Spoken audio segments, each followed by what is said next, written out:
Hey everybody, Kristen Brown here. I want to talk to you guys about third date sex. I was cracking up just before I hit record because this is such a freaking thing. It's like, oh, we go on a date, we like each other, we go on a second date, and it's still a little awkward. But by day 3, we're naked, entering each other's bodies or allowing people into our body. What is the thing about date 3 sex? Now, I'm going to mostly address the women here today because I think it is vitally important that you ladies, you need to wrap your head around what this date 3 sex is all about and what you can do differently.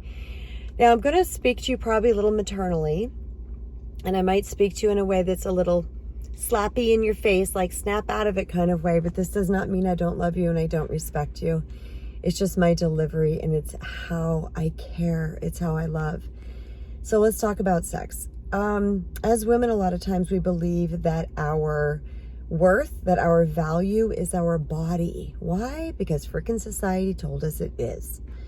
Society was like, oh, dress like this, look like this, have this size boobs and this size butt, and, you know, be like this in the sack, or wear this lingerie, or don't get a wrinkle, whatever, gray hair. God forbid we have a damn gray hair, right? Society has told us that our external part of ourselves is our value.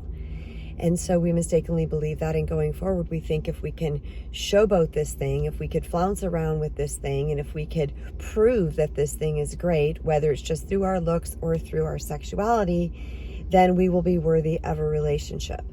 The problem with that is when we give up the cookie too soon, when we have sex with a man too soon, the issue with that is that a man does not have the opportunity to fall deeply in love with you.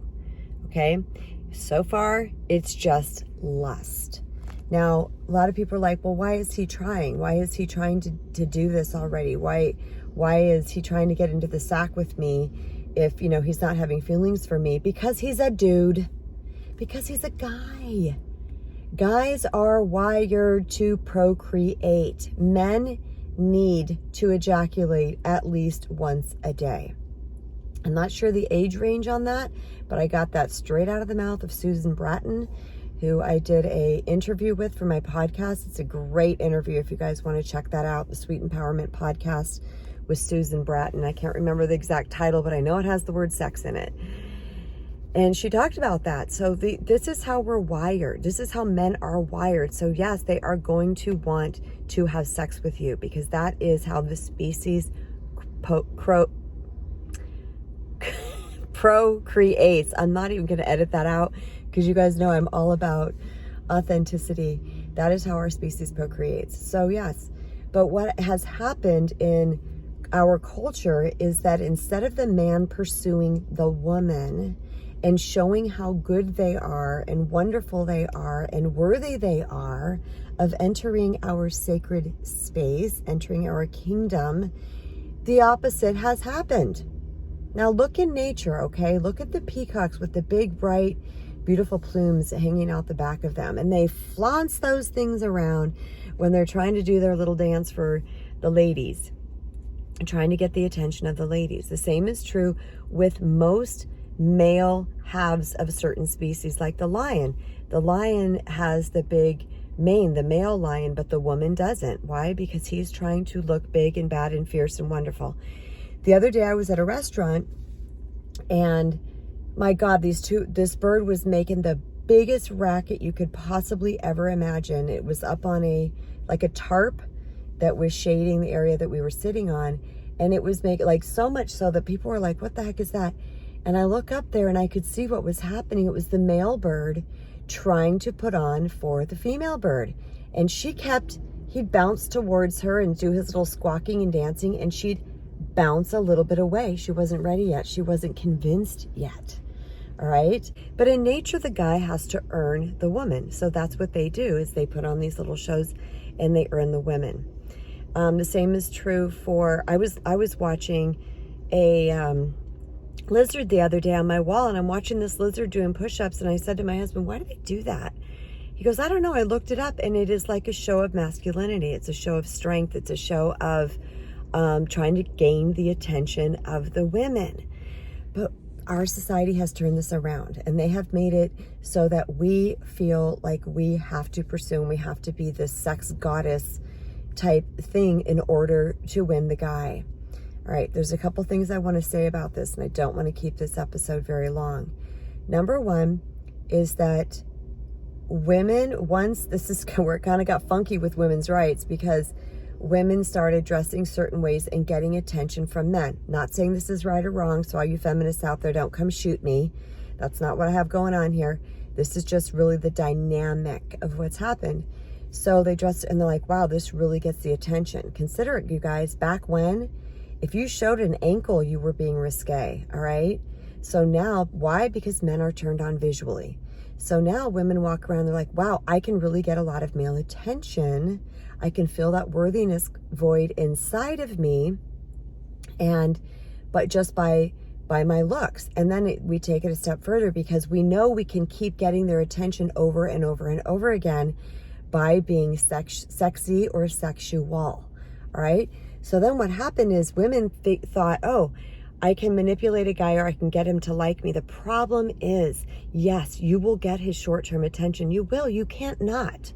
You're going to get his short-term attention. However, he is not falling in love with you, because men do not bond through sex like we do. We release oxytocin while we're having sex with a guy, and that bonds us to the guy, all right? Same thing that happens when we give birth to a baby. We release oxytocin that helps us bond with the baby. Men don't have that, y'all.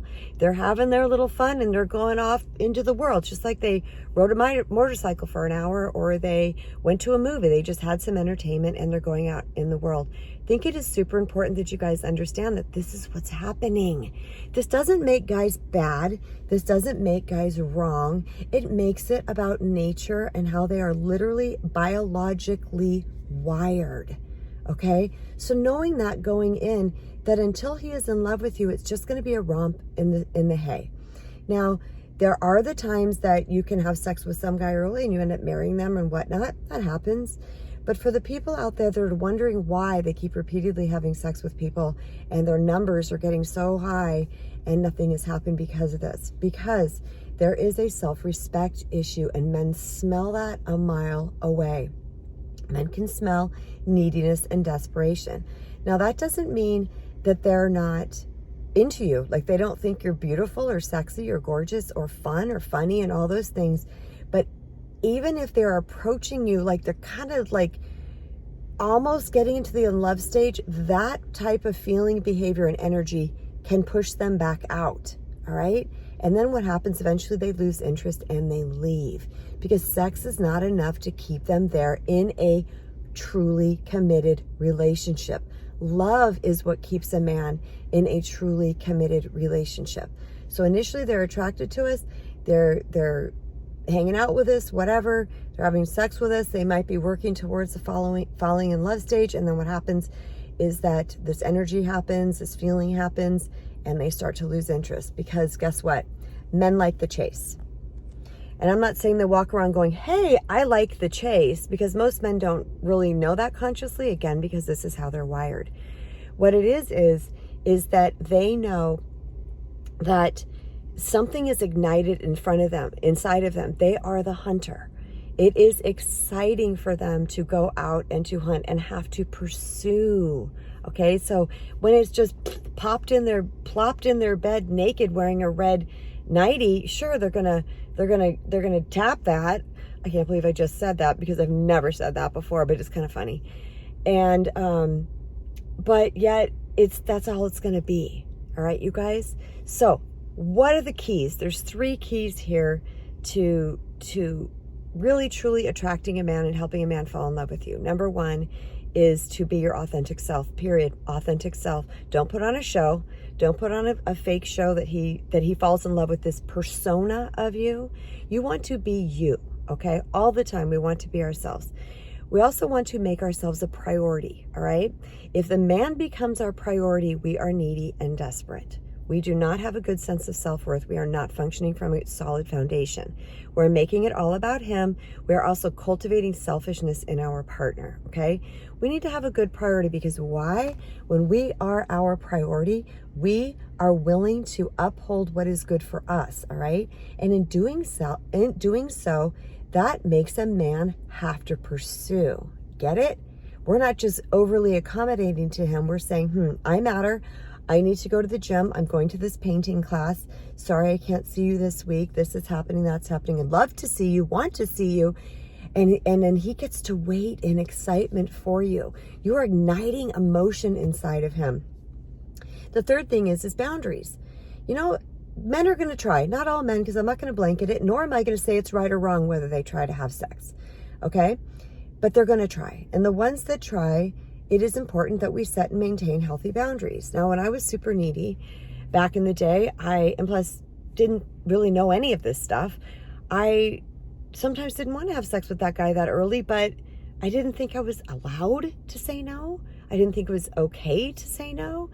And again, I got into a lot of lopsided and dysfunctional relationships. What I since learned that it's okay, not only okay to say no, it is serving. It is serving to me because I am filling my worthiness cup and my respect by saying no, but it is also serving to the guy because he has to pursue. And I hope you got a lot from this, because this is such valuable information. If I could just put this sky, highlight this in the sky, do it with that airplane where you write the letters out in the sky for you. This is what I want you guys to hear. This is where the rubber hits the road. This is where things start to shift. So thank you for being here. Don't forget to subscribe, hit like, comment, because I love your comments. And I think I said hit the thumbs up button, but don't forget to hit the bell icon so you receive notifications, okay? Mwah. So much love. Let me know what you think of this vid. Bye.